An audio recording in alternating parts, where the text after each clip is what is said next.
मुझे भी almost India छोड़े लगभग 6 साल हो चुके हैं। ऑलमोस्ट 5 से 6 साल का टाइम कंप्लीट हो चुका है और बहुत ही पॉजिटिव एक्सपीरियंस रहा है। हम यूके में आए थे 2020 में।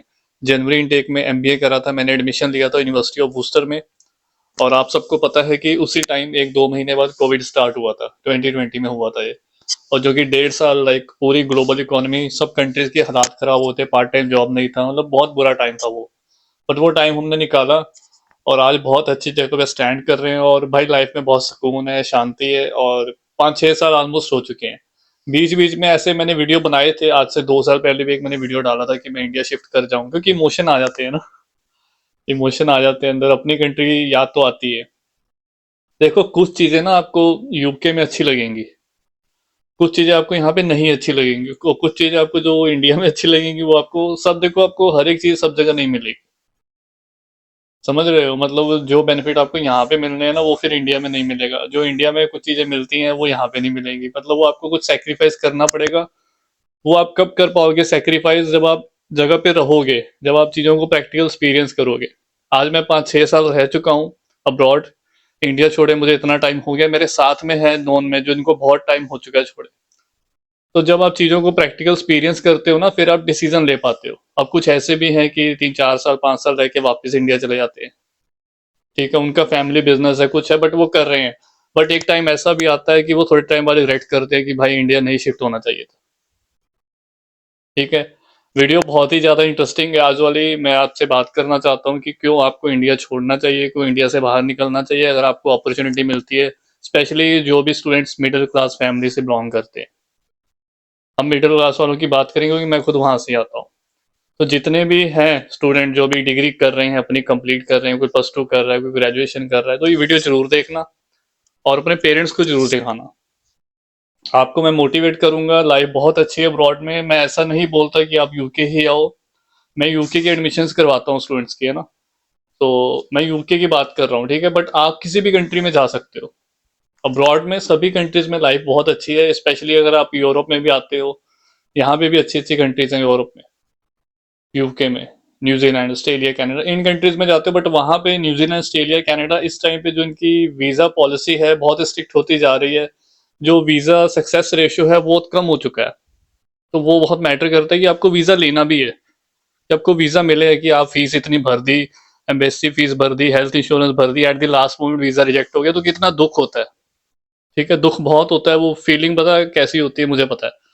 बहुत दुख होता है, पैसा खराब जाता है। पेरेंट्स जिनके, वो भी परेशान हो जाते हैं कि भाई इतना पैसा लगाया, फिर वो डिमोटिवेट कर दी, हम नहीं अब तेरे पे खर्चा करेंगे, हम दोबारा अब नहीं करेंगे अप्लाई। पेरेंट्स ऐसी बातें करने लग जाते हैं स्टूडेंट्स को, बच्चे को लेकर।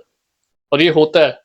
मेरे टाइम पे भी मेरे को भी एक ही चांस मिला था कि एक बार तो अप्लाई कर ले, देखेंगे हो गया हो गया, नहीं हुआ। क्योंकि पेरेंट्स को यार इतना वो नहीं है, नॉलेज नहीं है ये सब प्रोसेस कैसे काम करता है, एप्लीकेशंस वगैरह कैसे होती है। उनको तो यही लगेगा ना वीजा रिजेक्ट हुआ है कि मेरे स्टूडेंट, मेरे बच्चे में कोई कमी है। ये नहीं पता कि वो कंट्री ऐसी है, मतलब वो वीजा नहीं दे रही है। चाहे आपकी प्रोफाइल बहुत बढ़िया हो, पेरेंट्स को ऐसा लगेगा कि मेरे बच्चे की प्रोफाइल में ही कमी है। तो ये पेरेंट्स को इनसिक्योरिटीज अपनी रहती हैं।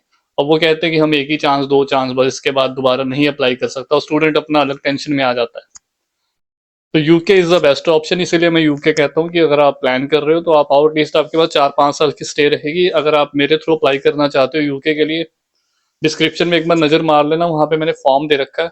उस पर अपने डॉक्यूमेंट्स अपलोड कर देना और आपका प्रोसेस हो जाएगा। प्रोसेस पूरा ट्रांसपेरेंट रहेगा। फर्दर आपके आगे अकोमोडेशन में भी हेल्प होगी, आपको अकोमोडेशन भी मिल जाएगी जिस सिटी में आप आओगे।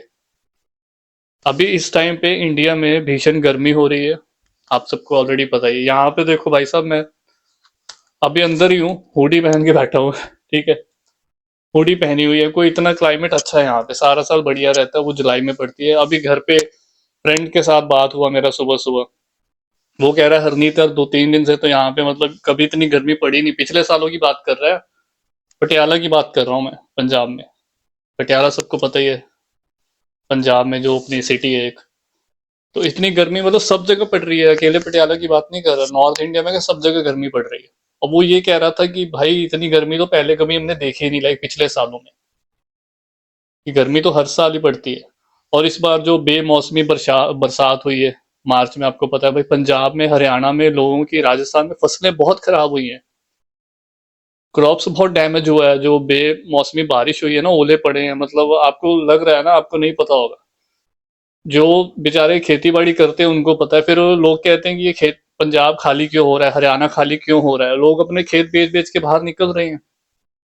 ठीक है, पंजाब में बहुत एनआरआई है, हरियाणा में ये क्यों जा रहे हैं छोड़ छोड़ के? भाई वो बेचारे करते हैं, कुछ निकलता नहीं है ना, गवर्नमेंट इतना सपोर्ट करती है। अगर कुछ लॉस होता भी है तो गवर्नमेंट भी सपोर्ट नहीं करती। तो अपनी जमीनों बेच बेच के वो जा रहे हैं अपने में, उन्होंने क्या करना है खेती बाड़ी करके, फसलें खराब हो रही हैं बार बार उनको। तो ये चीजें हो रही हैं। मैं तो यही कहता हूँ, अगर आपको अपॉर्चुनिटी मिलती है, ऑब्वियस है इंडिया से बाहर निकलो। अभी जैसे हालात हो रखे हैं, आने वाले टाइम में चीजें बढ़ती ही जाएंगी। जो गर्मी अभी बढ़ रही है, आपको क्या लगता है कि आने वाले सालों में ये गर्मी कम हो जाएगी? गर्मी ने बढ़ना ही है। Day by day 1 degree 2 degree temperature बढ़ता ही रहेगा। और अगर आप दूर की सोचो, आप चाहोगे कि आप इस एनवायरनमेंट में शादी करो, बच्चे पैदा करो, बच्चों की लाइफ आप नरक बना दोगे। जो छोटे छोटे बच्चे आप बॉर्न करोगे, उनकी लाइफ अपने उनका तो सोच लो। अगर अपना नहीं सोचना तो उनका फ्यूचर का सोच के चलो कि ये बच्चों के लायक है ही नहीं रहने के लिए। जिस हिसाब से अभी क्लाइमेट हो चुका है, पोल्यूशन अलग लेवल पे है, पोल्यूशन अलग लेवल पे, बीमारियां अलग है। मतलब इतनी बीमारियां देखो, मेरे को, मैं इंडिया गया था, आप सबको ऑलरेडी पता है कि मैं पीछे 3-4 महीने पहले इंडिया में ही था, 1-1.5 महीने के लिए। भाई साहब मैं वहां पे, तबीयत खराब हो रही, कभी कुछ खराब हो रहा है, मतलब पूछो मत। खांसी जुकाम, कभी गला पकड़ लिया। मेरे को भी यहाँ वापस आए 3 महीने हो गए 3 महीने में एक बार भी मैंने कोई गोली नहीं खाई, मतलब कुछ नहीं हुआ मेरे को, कुछ भी नहीं, लिटरली बता रहा हूँ, टच वुड। यहाँ पे लोगों के हेल्थ इश्यूज ठीक हो जाते हैं, किसी को अस्थमा है, किसी को कुछ है भाई, यहाँ पे तो बीमारियां ठीक ही हो जाती हैं। मतलब यहाँ का एयर क्वालिटी इतना बढ़िया है ना। बाकी सब चीजें तो छोड़ो, लाइफ में जो आपको पीस मिलेगा, सुकून मिलेगा ना, वो आपको मीनिंग यहाँ पे पता लगता है। वो पीस आप इंडिया में जितना मर्जी मेडिटेशन कर लो, कुछ कर लो, पीस नहीं मिलने वाला आपको, जैसे वहां पे हालात है।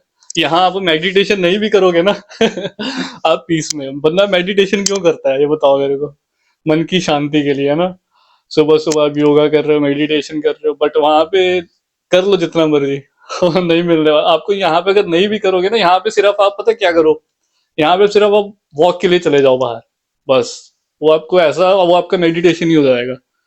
इतना आपको सुकून मिलेगा नेचर में, वो ठंडी हवा, वो यहाँ पे पक्षियों की आवाज और ट्रीज, मतलब सराउंडिंग इतनी बढ़िया, साफ सफाई है ना, देख के वैसे ही आपका माइंड एकदम बूस्ट हो जाता है। तो मैं चाहता हूँ भाई ये सब चीजें आप एक्सपीरियंस करो लाइफ में। लाइफ बहुत छोटी सी है।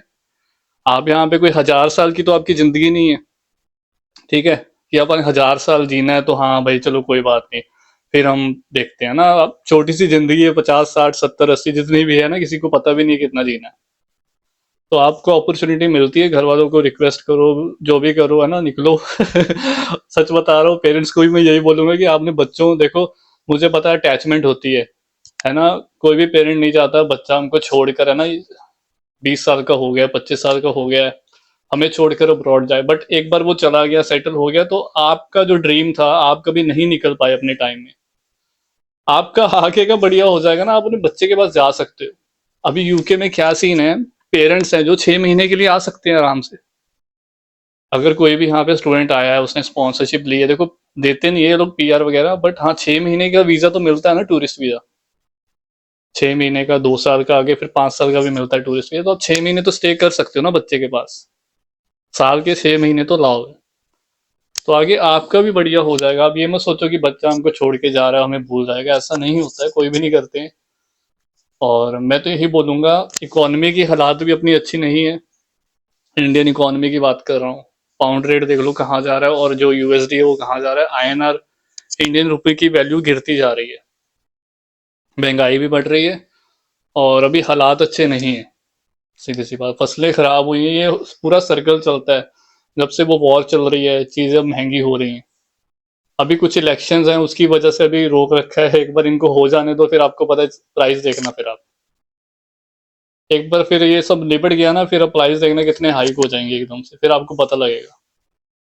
तो अपना पहले से प्लान करो। अगर आपका बजट नहीं है, अगर आपका 10-15 लाख का, 10-12 लाख का बजट नहीं है इतना आपके पास, तो आप यूरोप की किसी कंट्री में चले जाओ, 4-5 लाख में आपका हो जाएगा।